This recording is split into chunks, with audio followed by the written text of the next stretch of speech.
ونصلي ونسلم على رسوله الكريم أما بعد فأعوذ بالله من الشيطان الرجيم بسم الله الرحمن الرحيم يا أيها الذين آمنوا اتقوا الله وابتغوا إليه الوسيلة وجاهدوا في سبيله لعلكم تفلحون وقال الله تعالى في مقام آخر واتبع سبيل من أناب إلي صدق الله مولانا العظيم وصدق رسوله النبي الكريم الأمين إن الله وملائكته يصلون على النبي يا أيها الذين آمنوا صلوا عليه وسلموا تسليما اللهم صل على سيدنا ومولانا محمد وعلى آل سيدنا ومولانا محمد وأصحاب سيدنا ومولانا محمد وبارك وسلم عليه اللهم صل على سيدنا ومولانا محمد وآله وعترته بعدد كل معلوم لك صلاة وسلام عليك يا سيدي يا رسول الله وعلى آلك وأصحابك يا سيدي يا حبيب الله مولاي صل وسلم دائما ابدا على حبیبک خیر الخلق کلہم مکرم معظم حاضرین و سامعین گرامی، دنیا بھر میں جہاں بھی ہمارے مخلصین سالکین لائیو ہمارے ساتھ العین میں منعقدہ اس استقبالیہ محفل میں جو جشن یار غار کے سلسلہ میں انعقاد پذیر ہے، اس میں شامل ہیں، سب کو خوش آمدید اور بہت سلام اور بہت دعائیں۔ ہم نے گزشتہ نشست میں یہیں العین میں اسلام کے نظام روحانیت کے حوالے سے ابتدائی گفتگو کی، جو سورہ الکہف کی آیت نمبر 28 کے مضامین اور مفاہیم پر مشتمل تھی، جس میں ان درویش صحابہ کرام کا ذکر ہے جن کو اصحاب صفہ کہا جاتا ہے۔ اس پر گفتگو اجمالاً ہم نے کی تھی، اور مجالست اور مصاحبت کی اہمیت دونوں طرح سے بیان کی۔ جو عوام ہیں ان کے لیے خواص کی مجلس کا کیا فائدہ ہے، اور خواص کے لیے عوام کی مجلس کا کیا فائدہ ہے، یہ دونوں پہلو اس آیت میں واضح ہیں۔ یعنی یہاں تو شیخ و مرشد کو کہا جا رہا ہے وَاصْبِرْ نَفْسَكَ مَعَ الَّذِينَ يَدْعُونَ رَبَّهُمْ بِالْغَدَاةِ وَالْعَشِيِّ۔ دیکھیے، جو امام الانبیاء، مرشد الانبیاء اور مرشد الکونین ہیں صلی اللہ علیہ وسلم، تو اس کا مطلب یہ ہے کہ جانبین کی طرف سے صحبت مؤثر ہے اور اس کی اہمیت اپنی جگہ مسلم ہے۔ پھر یہ سورہ المائدہ کی آیت 35 ہے جو میں نے ابھی پڑھی، یہاں بھی ایمان والوں سے خطاب ہے۔ اے ایمان والو، اللہ کا تقوی اختیار کرو، یعنی اللہ سے ڈرو، اور کیا کرو؟ وَابْتَغُوا إِلَيْهِ الْوَسِيلَةَ۔ تقوی کے بعد بھی وسیلے کی ضرورت پڑی، ایمان کے باوجود بھی وسیلہ درکار ہے، ضروری ہے۔ ایمان والوں سے خطاب کیا جا رہا ہے، یعنی ایمان والے ہی یہ کریں گے، وہ تقوی اختیار کریں، اللہ سے ڈریں اور اللہ کی حدود کی پامالی سے بچیں۔ جو اوامر و نواہی ہیں ان کو ملحوظ رکھیں، لیکن اس کے باوجود ضرورت ہے کہ وہ اللہ کی طرف وسیلہ ڈھونڈیں، وسیلہ تلاش کریں۔ وَجَاهِدُوا فِي سَبِيلِهِ، اور پھر بھی وسیلہ جب مل بھی جائے تو بھی بیٹھ نہ جائے، بلکہ اللہ کی راہ میں مجاہدہ کرے، کوشش کرے، کیونکہ قرآن کہتا ہے والذین جاہدوا فینا لنہدینہم سبلنا۔ سبلنا کا مطلب یہ ہے کہ ہماری طرف آنے والا ایک رستہ نہیں ہے، کئی رستے ہیں۔ جب ہماری طرف مجاہدہ کرو گے تو اس میں سے کوئی رستہ جو تمہارے مناسب ہوگا کھول دیں۔ اس لیے حضرات عرفاء وہ کہتے ہیں الطرق الی اللہ بعدد انفاس الخلائق، اللہ کی طرف جانے والے راستے اتنے ہیں جتنے مخلوق کے سانس ہیں۔ اور حضرت سعدی رحمہ اللہ کہتے ہیں برگے درختان سبز در نظر ہوشیار، ہر ورکش دفتریست معرفت کردگار۔ کہتے ہیں اگر کوئی صاحب نظر ہو، دیکھنے والا ہو، تو یہ جو درختوں کے سبز پتے ہیں ان پتوں پہ کھینچی ہوئی ہر لکیر ہے وہ اپنے خالق کی طرف جاتا ہوا ایک رستہ ہے۔ اگر کوئی دیکھنے والا ہو، اس لیے اقبال نے کہا تھا کہ گلزار ہست و بود نہ دیوانہ وار دیکھ، گلزار ہست و بود نہ دیوانہ وار دیکھ، ہے دیکھنے کی چیز اسے بار بار دیکھ۔ آپ اپنی ہی گلی بازار میں جا رہے ہو نا تو پہلی ہی نظر میں ہر چیز نظر نہیں آ جاتی، حالانکہ آپ روز وہاں سے گزرتے ہیں۔ ہاں، آپ روز آپ کی گزرگاہ ہے، لیکن ضروری نہیں کہ آپ یوں نظر اٹھائیں تو سب چیز ایک ہی بار، اس لیے بار بار دیکھ۔ اور آیا ہے تو جہان میں مثل شرار دیکھ، شرار یعنی سپارک، بس اتنا ہی ٹائم ہے تیرا، جتنا ایک شرارہ پھوٹتا ہے۔ آیا ہے تو جہان میں مثل شرار دیکھ، دم دے نہ جائے ہستی یہ ناپائیدار دیکھ۔ یہ بڑا قیمتی لمحہ ہے، یہ بڑا قیمتی وقت ہے، یہ زندگی کا جو ملا ہے، تو اس میں ایک بڑا اہم کام دیکھنا ہے، یعنی آنکھ کا استعمال ہے۔ فَاعْتَبِرُوا يَا أُولِي الْأَبْصَارِ، یہ رب کائنات کا مستقل خطاب ہے بندوں سے اس انداز سے بار بار قرآن پاک میں، جس میں دیکھنا سکھایا جا رہا، تربیت ہے جگہ جگہ قرآن پاک میں، اور اس کے پھر مختلف اینگلز بتائے گئے ہیں کہ کہاں آنکھ والا بھی اندھا ہے اور کہاں اندھا بھی دیکھ رہا ہے۔ دل بینا بھی کر خدا سے طلب، آنکھ کا نور دل کا نور نہیں۔ وہیں قرآن کہتے ہیں لا تعمل ابصار ولکن تعمل قلوب التی فی الصدور، یہ صرف آنکھیں اندھی نہیں ہوتی بلکہ وہ دل اندھے ہو جاتے ہیں جو سینوں میں ہیں۔ بار بار مختلف جگہوں پہ یہ مضمون آیا۔ وَلَهُمْ أَعْيُنٌ لَا يُبْصِرُونَ، ان کی آنکھیں ہیں مگر وہ دیکھتے نہیں۔ وَلَهُمْ قُلُوبٌ لَا يَفْقَهُونَ، کہ دل ہیں مگر وہ سمجھتے نہیں، کیونکہ دل اندھے ہو گئے، دل مردہ ہو گئے۔ اور قرآن کہتا ہے یوم لا ينفع مال ولا بنون الا من اتى الله بقلب سلیم۔ تو یہ سقیم اور سکیم کا تقابل اسی لیے ہے، ایک بیمار قلب ہے، ایک مردہ قلب ہے، ایک اندھا دل ہے، اور ایک قلب سلیم ہے، ایک قلب حی ہے، ایک قلب ذاکر ہے، ایک قلب بصیر ہے۔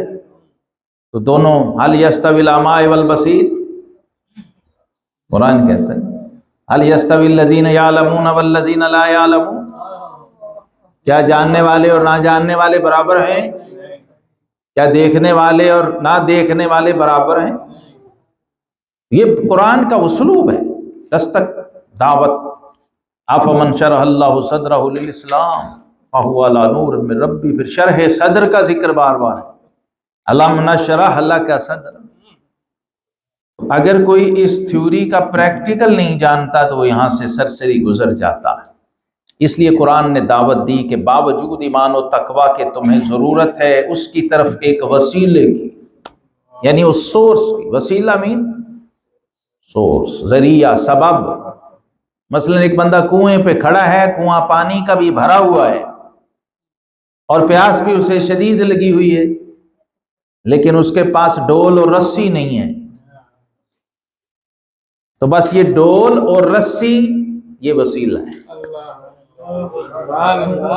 یہ مقصود بالذات نہیں ہے، اور یہ پانی بھی نہیں ہے۔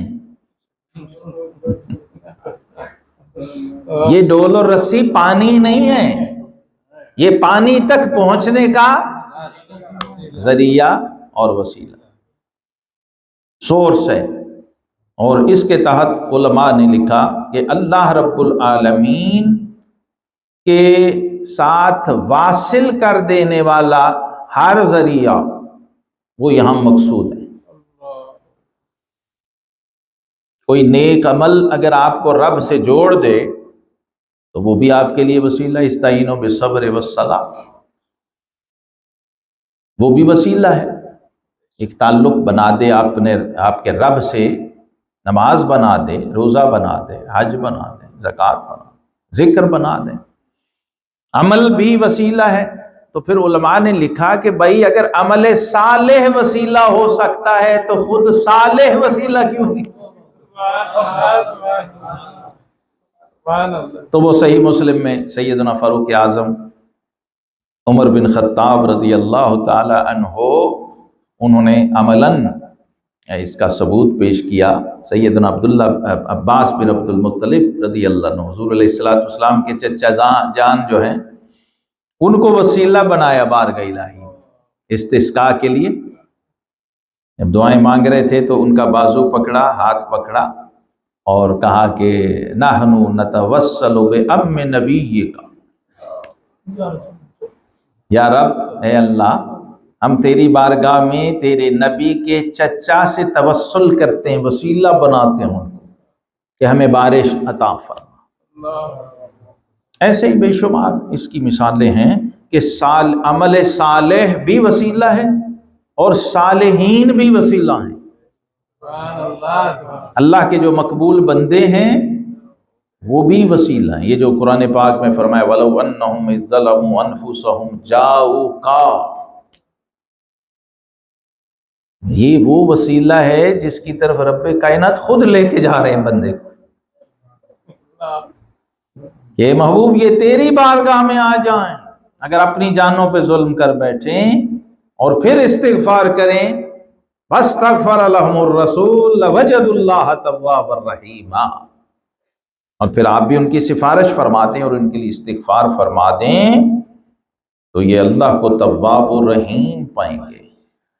اور یہ دوسری جگہ سورہ لقمان کی آیت 15 سے میں نے ایک ٹکڑا پڑھا، وَاتَّبِعْ سَبِيلَ مَنْ أَنَابَ إِلَيَّ، کیونکہ قرآن کا اصول تفسیر یہ ہے کہ القرآن یفسر بَعْدَهُ بَعْدَهُ، قرآن اپنا سب سے بڑا مفسر خود ہے، اور تفسیر کی سب سے اعلیٰ قسم یہ ہے تفسیر بالتفسیر، تفسیر بالقرآن، تفسیر بالقرآن۔ تو یہاں پر قرآن نے خود ہی واضح کر دیا وَاتَّبِعْ سَبِيلَ مَنْ أَنَابَ إِلَيَّ، یعنی and keep company with them in this world kindly، یہ بھی ساتھ ادب کے ساتھ، من اناب الیہ، جو ہماری طرف رجوع کرنے والا ہے تو اس کی پیروی میں لگ جا۔ جہاں وہاں سورہ جیسے سورہ کہف میں فرمایا تھا نا وَلَا تُطِعْ مَنْ أَغْفَلْنَا قَلْبَهُ عَنْ ذِكْرِنَا، ان کے ساتھ کہا تھا جڑ جاؤ، ان کے ساتھ جڑ جاؤ، يَدْعُونَ رَبَّهُمْ بِالْغَدَاةِ وَالْعَشِيِّ، وہ جو صبح و شام اپنے رب کو ہی پکار رہے ہیں اور اس کی یاد میں ہیں، یریدون وجہا،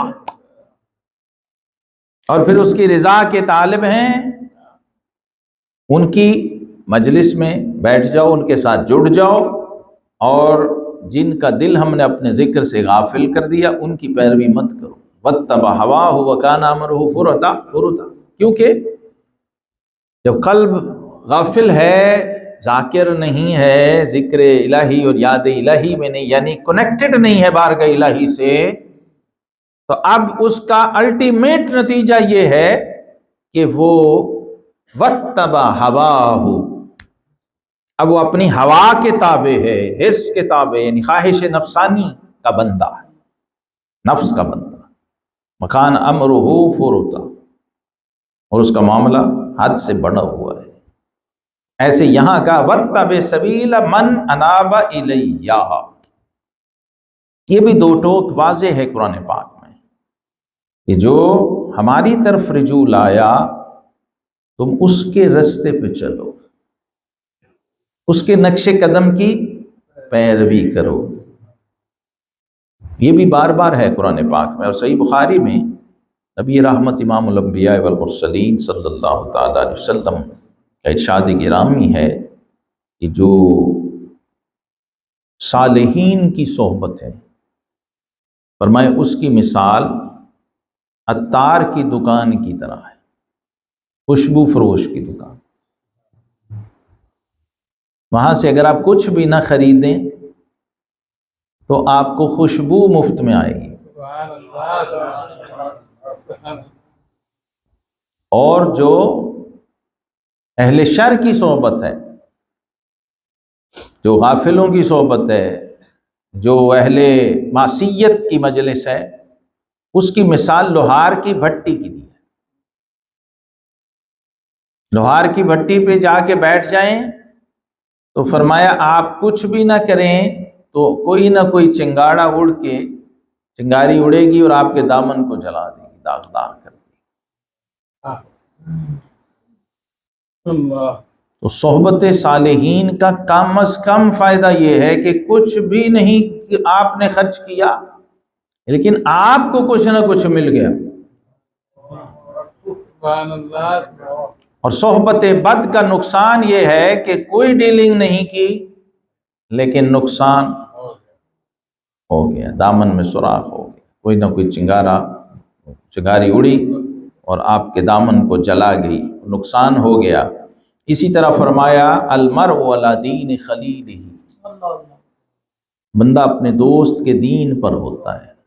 فلینظر من یخالل، وہ دیکھے کہ اس کی دوستی کس سے ہے، خلت کس سے ہے، خلت، بیسٹ فرینڈ کون ہے، کس کی طرف کشش زیادہ ہے، اٹریکشن۔ بیسٹ فرینڈ کا مطلب قلبی میلان کس کی طرف ہے۔ یہ خلت جو ہے جناب سیدنا ابراہیم خلیل علیہ السلام کا خاصہ ہے نا، یہ خلیل ہونا، خلت ہونا، تو جہاں آپ کا میلان طبی ہو وہ کون ہے؟ بس کیونکہ آپ نے اس کے دین و عقیدے پہ اٹھنا ہے، تو دنیا میں آپ کو یہ اختیار دیا گیا ہے کہ آپ اپنا دوست چن لیں جس کے ساتھ آپ قیامت کو اٹھنا چاہیں، اس کی صفوں میں آپ کھڑے ہوں تو آپ کو شرمندگی نہ ہو۔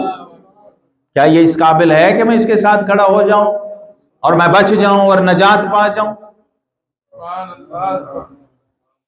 اس لیے سیدنا انس بن مالک رضی اللہ عنہ فرماتے ہیں، بھی صحیح بخاری میں ہے، کہتے ایک دن ایک بدو آیا تو اس نے آ کے عرض کی یا رسول اللہ صلی اللہ علیہ وسلم متی الساعۃ یا رسول اللہ، حضور قیامت کب آئے گی؟ تو آقا کریم رحمت اللہ علیہ صلی اللہ علیہ وسلم نے فرمایا ما عددت لہا، لوگ پوچھتے ہیں نا سوال تو ایسے بے دھڑک کر دیتے، انہوں نے پوچھا تم قیامت کے بارے میں پوچھ رہے ہو تو قیامت کی تیاری کیا کی ہے؟ ما عددت لہا، اب اس سوال کا جواب نہیں دیا بلکہ سوال کے جواب میں سوال یہ بھی سنت ہے۔ سوال کرنے والا پوچھتا ہے جی میری بات کا آپ نے جواب نہیں، لوگوں میں حوصلہ نہیں، ظرف نہیں، پیشنس نہیں، یہ بھی سنت ہے۔ بعض دفعہ سوال کے جواب میں بھی سوال میں جواب ہوتا ہے، وہی بات سمجھانے کے لیے فرمایا تم نے اس کے لیے کیا تیاری کی؟ تو اب یہ بڑے سچے سچے پیور لوگ تھے بغیر تکلف کے، خاص طور پہ جو یہ بدو صحابہ کرام تھے نا، جو دیہاتی لوگ تھے، مضافات سے باہر سے آتے تھے، بہت پیور لوگ ہوتے تھے، تو انہوں نے بالکل سیدھا اسٹریٹ فارورڈ کہا کہ یا سیدی یا رسول اللہ صلی اللہ علیہ وسلم، میں نے کوئی کثرت سے نمازیں اور نفل اور روزے نہیں کیے، بلکہ انی احب اللہ ورسولہ،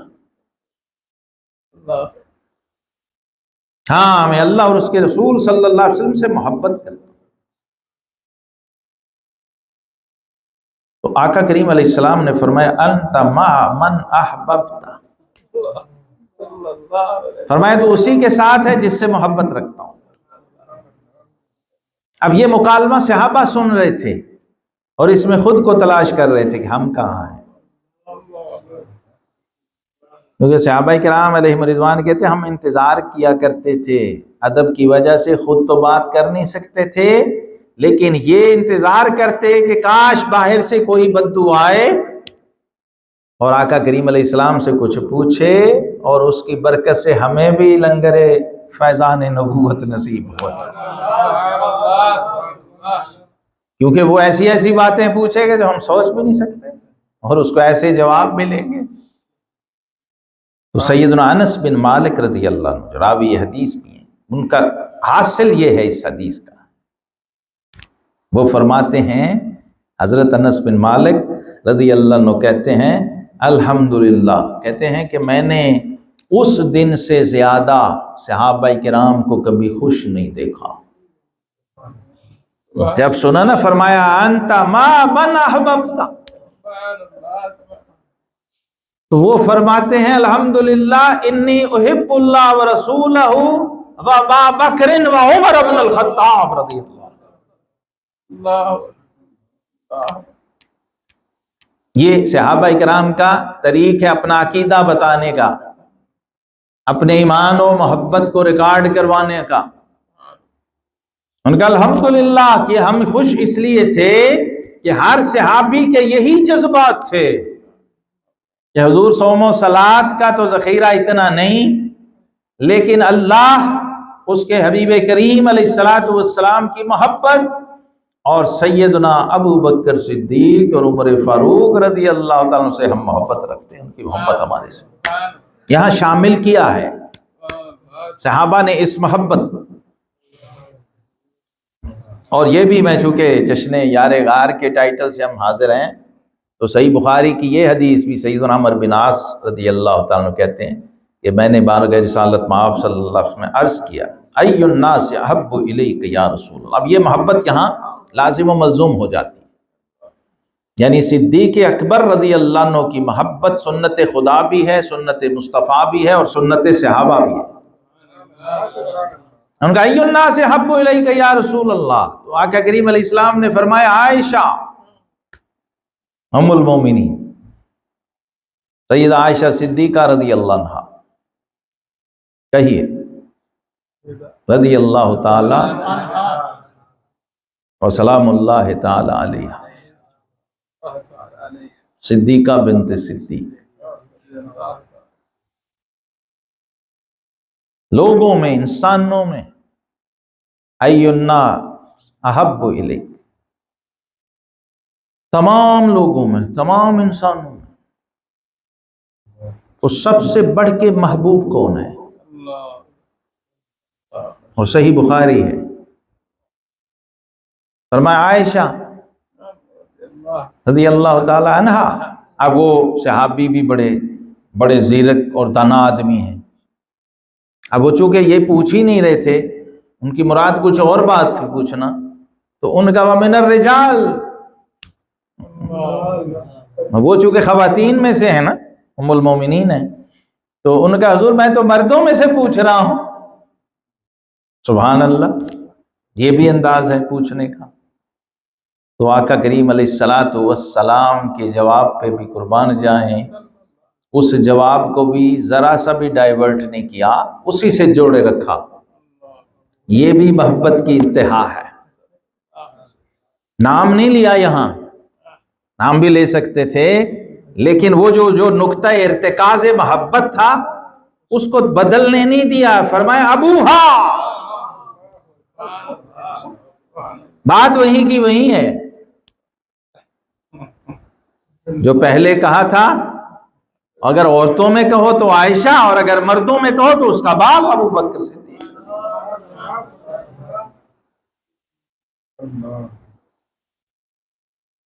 اگر حدیث نبوی، کلام نبوی صلی اللہ تعالی علیہ وسلم سے کسی درجے میں بھی مناسبت ہو جائے تو انسان بن جاتا ہے، یعنی اسے بولنا آ جاتا ہے، اسے سننا آ جاتا ہے، اسے سمجھنا آ جاتا ہے، کیونکہ یہ سارے حکمت کے خزانے ہیں۔ الفاظ کی بندش، ترتیب، ترکیب، انداز و ادا، فصاحت، بلاغت کے خزانے ہیں۔ لیکن اگر آپ سرسری رسمی سنیں تو پھر نہیں۔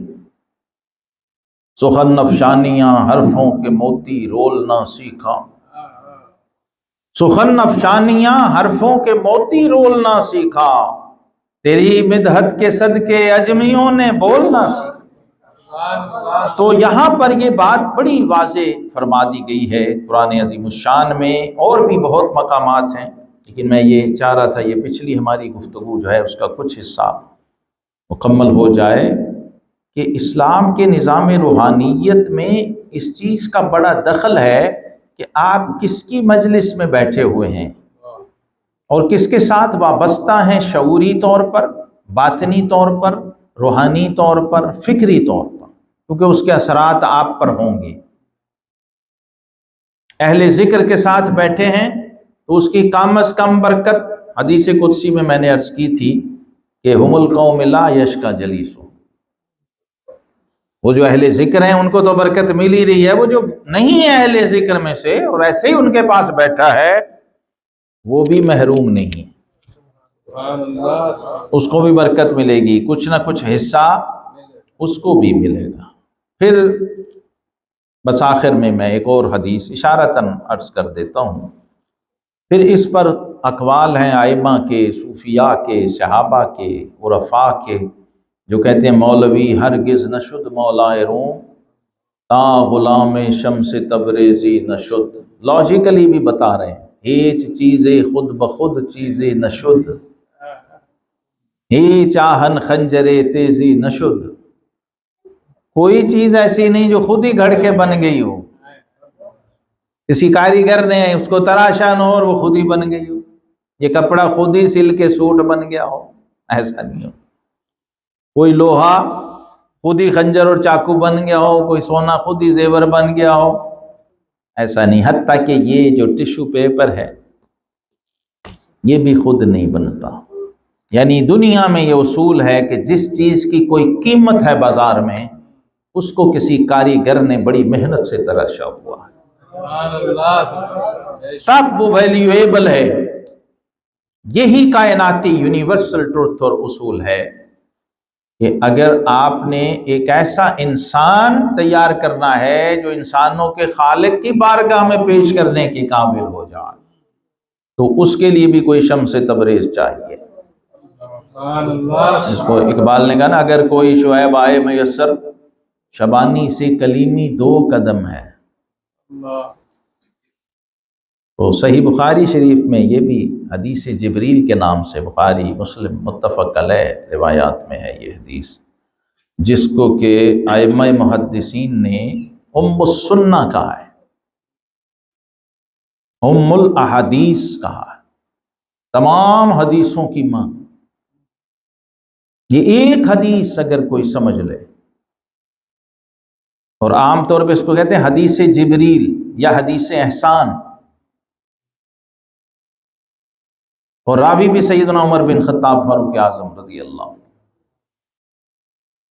وہ کہتے ہیں کہ ہم لوگ اسی طرح بیٹھے تھے حلقے کی شکل میں، تو ہم نے دیکھا ایک اعرابی آیا جو سیاہ بالوں والا تھا اور سفید لباس اس نے پہنا ہوا تھا، سفید براق لباس پہنا ہوا تھا، اور وہ ہمارے علاقے کا باشندہ اور لوکل آدمی نہیں لگ رہا تھا، کیونکہ ہم مانوس نہیں تھے، اس کے حلیے وضاقتہ اور آنے سے، باڈی لینگویج سے ہم نے سمجھا کہ یہ کوئی باہر کا آدمی ہے، لگ بھی رہا تھا۔ اور یہ بات بھی حیرت انگیز تھی کہ کوئی صحرا کا اتنا سفر کر کے آیا اور اس پہ گرد و غبار کے نشان نہ ہوں، اس کے لباس پہ سفید براق لباس چمک رہا ہوں۔ اب وہ داخل ہوا اور آ کے حضور علیہ السلام کی خدمت میں ایسے بیٹھا جیسے کہ مدتوں سے ان کو جانتا ہے اور واقف ہے۔ دو زانوں ہو کے آپ صلی اللہ علیہ وسلم کے بالکل قریب، زانوں سے زانوں جوڑ کے بیٹھے، گھٹنوں سے گھٹنے ملا کے بیٹھے۔ اور اپنائیت کی یہ انتہا تھی کہ لوگ تو جب یوں بیٹھے تشہد میں تو اپنے زانوں پہ ہاتھ رکھتے ہیں، اس نے حضور علیہ السلام کے سامنے، اس سے یہ لگا کہ یہ تو کوئی بہت ہی قریبی بندہ ہے۔ تو ہم بالکل دم بخود تھے، ہماتن گوش تھے، اور اس منظر کو دیکھ رہے تھے کہ اس نے گفتگو کا آغاز کیا اور کہا کہ ومل اسلام یا رسول اللہ، حضور اسلام کیا ہے؟ تو آقا کریم علیہ السلام نے فرمایا اسلام یہ ہے کہ تم اللہ کی وحدانیت اور اس کے حبیب محمد صلی اللہ علیہ وسلم کی رسالت پر ایمان رکھو، توحید و رسالت پر ایمان، نمازیں، 5 نمازیں، رمضان کے روزے، زکوٰۃ اور حج، اس کا نام اسلام۔ تو اس نے کہا وما الایمان، اخبرنی عن الایمان یا رسول، ایمان کے بارے میں بتائیے۔ تو آقا کریم علیہ السلام نے فرمایا ایمان یہ ہے کہ تم اللہ پر ایمان لاؤ، اس کے رسولوں پر ایمان لاؤ، اس کی کتابوں پر ایمان لاؤ، اور اس کے فرشتوں پر ایمان لاؤ، اور تقدیر کے خیر و شر پر ایمان لاؤ، اور موت کے بعد اٹھنے پر عقیدہ رکھو، اس کا نام ایمان ہے۔ تو پھر اس نے سوال کیا وما الاحسان یا رسول اللہ، حضور احسان کیا ہے؟ تو فرمایا احسان یہ ہے کہ ان تعبد اللہ کأنک تراہ، احسان یہ ہے کہ تم اللہ کی بندگی اور عبادت ایسے بجا لاؤ جیسے کہ تم اسے دیکھ رہے ہو، وَإِن لَّمْ تَكُن تَرَاهُ فَإِنَّهُ يَرَاكَ، اور اگر تم اسے نہیں دیکھ پا رہے تو وہ تمہیں دیکھ رہا۔ یہ مکالمہ اور اس کے ساتھ کچھ اور باتیں اور گفتگو مکمل ہوئی تو پھر وہ شخص روانہ ہو گیا، واپس چلا گیا۔ تو آقا کریم علیہ السلام نے فرمایا عمر جانتے ہو یہ کون تھا؟ تو حضور کوئی شخص تھا جو آیا ہے اور اس نے اس طرح سے سوال کیے ہیں، تو فرمایا ھذا جبریل جاء لیعلمکم دینکم، یہ اس لیے آیا ہے تاکہ تمہیں تمہارا دین سکھا سکے۔ یہ مکالمے کے ذریعے دین سکھانا یہ بھی سنت ہے، اس کو اللہ رب العالمین نے بھیجا ہے کہ تمہارے سامنے یہ مکالمہ ہو۔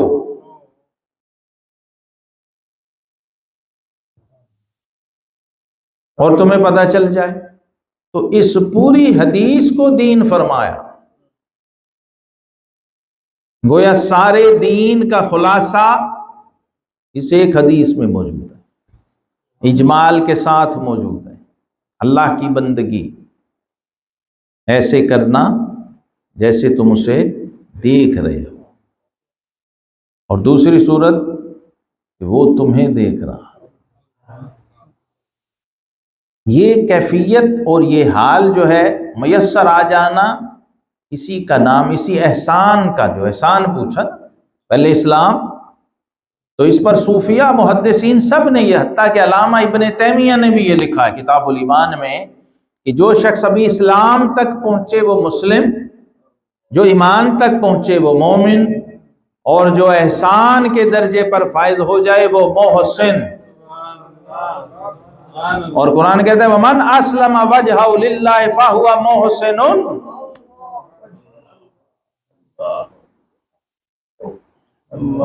یہ اعلیٰ ترین درجہ جو سرنڈر کر دے اپنے رب کے آگے اسے درجہ احسان نصیب ہو. اور پھر اس کو دوسری طرح بھی سمجھایا کہ جو صرف زبان تک ہو وہ اسلام مسلم ہے، اقرار باللسان. جسے تصدیق قلب بھی نصیب ہو جائے وہ مومن ایمان. اور جس کو معبود کی حضوری اور مشاہدہ اور استحضار و مراقبہ بھی نصیب ہو جائے وہ درجہ احسان پہ فائز. بڑے اس کو زاویوں سے اس چیز کو اہل علم نے، علماء کرام نے سمجھایا کہ جیسے آپ کو اسلام سیکھنے کے لیے کوئی استاد چاہیے، ایسے ہی احسان سیکھنے کے لیے بھی کوئی استاد چاہیے. یعنی قرآن پاک میں اس کو تزکیہ فرمایا گیا، یعنی تعلیم کے لیے اگر معلم چاہیے تو پھر تزکیہ کے لیے کوئی مزکی چاہیے. اور ہمارے آقا کریم علیہ السلام صرف معلم نہیں ہیں بلکہ وَيُعَلِّمُهُمُ الْكِتَابَ وَالْحِكْمَةَ وَيُزَكِّيهِمْ. وہ تعلیم سے معلم بھی ہیں اور تزکیہ سے مزکی. یہ وراثت ہے جو آقا کریم علیہ السلام نے اپنے پیچھے چھوڑی. ان العلماء ورثۃ الانبیاء. انبیاء کے وارث وہ علماء ہوں گے جن کے پاس یہ دونوں وراثتیں ہیں، جس کو سیدنا ابو ہریرہ رضی اللہ عنہ بیان کیا کرتے تھے. ایک وہ ہے جو میں زبان سے سناتا ہوں، اور ایک وہ ہے کہ اگر کھول کے بیان کر دوں تو شاہ رگیں کٹ جائیں. اس کو اہل علم محدثین شارحین نے لکھا یہ علم الاحکام بھی ہے اور علم الاسرار ہے. جو زبان سے بیان کیا جائے وہ علم الاحکام ہے، اور جو سینے سے سینہ میں ٹرانسفر کیا جائے وہ علم الاسرار ہے. جس کے لیے بڑے بڑے مجتہد ائمہ وہ پھر اولیاء اور صوفیاء اور عرفاء کے ہاں جایا کرتے. سیدنا امام احمد بن حنبل رحمہ اللہ حضرت بشر حافی کی خدمت میں جایا کرتے، جو امام بخاری و مسلم کے استاد ہیں، پوری امت کے امام و استاذ ہیں، جن کے ایک مقلد شیخ عبد القادر جیلانی رحمۃ اللہ حنبلی، وہ بھی جاتے تھے. تو اہل علم علماء ان سے کہتے کہ حضور آپ اس درویش کے ہاں کیوں جاتے ہیں؟ چاہیے یہ کہ وہ آپ کے پاس آئیں اور آپ سے سیکھیں اور آپ سے پوچھیں. آپ کی شان زیادہ ہے اور آپ امت کے امام ہیں. تو آپ فرماتے کہ بلا شبہ قرآن کا علم اور حدیث کا علم اور احکام شریعت ممکن ہے میں بشر حافی سے زیادہ جانتا ہوں، لیکن شریعت والے کو وہ مجھ سے زیادہ جانتا ہوں. میں اس لیے جانتا ہوں. اور ان کو جا کے کہتے حدثنی ان ربی.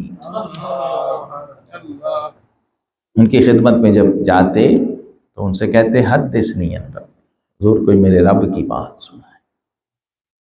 یہ جو کتابی علم ہے یہ تو ہو سکتا ہے مجھے آپ سے زیادہ آتا ہے، لیکن جس نے یہ قرآن اتارا ہے اور جس نے یہ علم نازل کیا ہے اس کی معرفت آپ کو مجھ سے زیادہ. تو اس لیے علماء بھی دو طرح کے ہیں.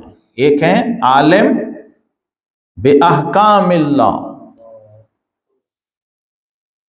ایک ہے عالم بے احکام اللہ کے احکام کو جاننے والا، اور ایک ہے عالم باللہ، اللہ کو جاننے والا اور اللہ کی معرفت رکھنے والا. دونوں ضرورت ہیں، دونوں چاہیے. تو اللہ رب العالمین نے اس امت میں اور حضور علیہ الصلوۃ والسلام نے دونوں طرح کے اپنے وارثین اپنے پیچھے چھوڑے کہ آپ ان سے علم ظاہر علم باطن دونوں حاصل کریں. علم تزکیہ بھی، علم احسان بھی، علم شریعت بھی. حضرت امام مالک رحمہ اللہ تعالی کا فرمان آخر میں برکت کے لیے پڑھ دوں، جو امت کے جلیل القدر بڑے امام ہیں، 4 ائمہ مجتہدین میں ہیں. آپ فرماتے ہیں من تفقہ ولم یتصوف، جس نے فقہ کا علم حاصل کیا اور تصوف کا علم حاصل نہ کیا فقط تفسق، وہ فاسق و نافرمان ہو.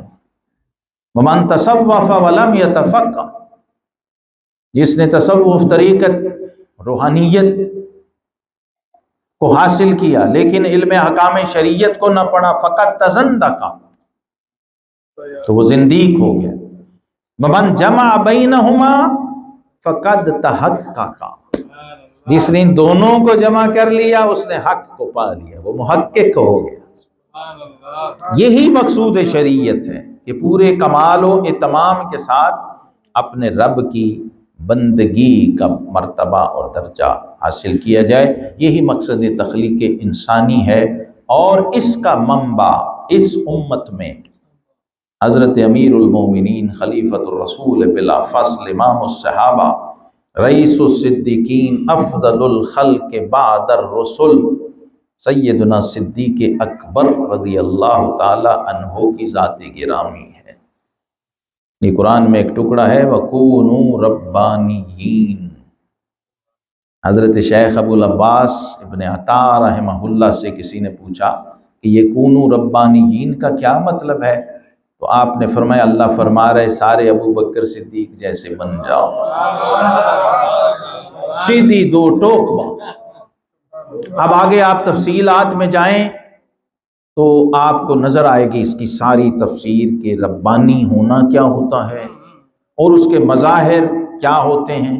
اسی وجہ سے پھر کل صحابہ کرام علیہم الرضوان سیدنا صدیق اکبر رضی اللہ تعالیٰ عنہ کو آئیڈیلائز کرتے ہیں، ان کو رول ماڈل بناتے ہیں، اور آقا کریم علیہ السلام نے بھی اپنے بعد یہ حکم دے دیا امت کو، اقتدوا باللذین من بعد ابی بکر و عمر رضی اللہ، میرے بعد جو پیروی کرنا تو ابو بکر صدیق رضی اللہ، ان کے طریق پر رہنا، تو بحمد اللہ تعالی ان کے طریق، ان کے مشرب اور ان کی نسبت پر یہ جو سلسلہ عالیہ، نقشبندیہ، مجددیہ، سیفیہ کا فیض ہے وہ بھی ہمیں نصیب ہوا۔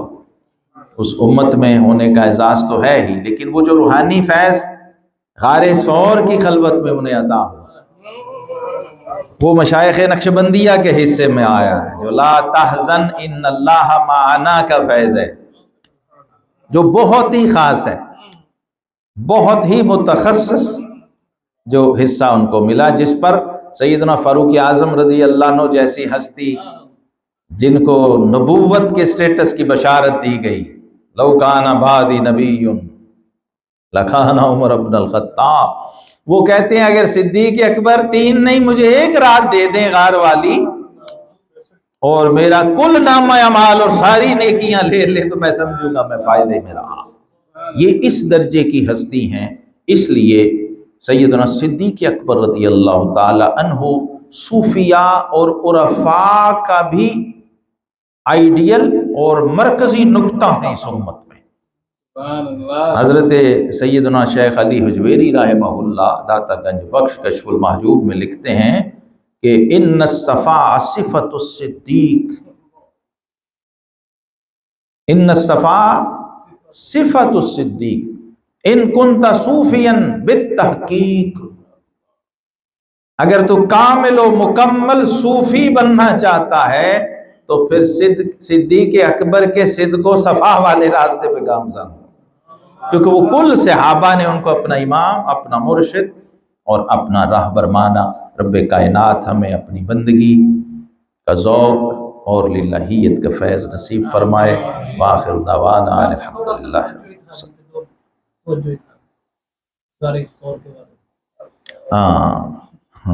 توجہ، یہ مشائخ نقشبندیہ جو ہیں رحمہم اللہ، ان کے ہاں حضرت شاہ عبدالعزیز محدث دہلوی رحمہ اللہ نے یہ تفسیر عزیزی میں لکھا، یہ صرف کوئی تصوف کی بات نہیں ہے،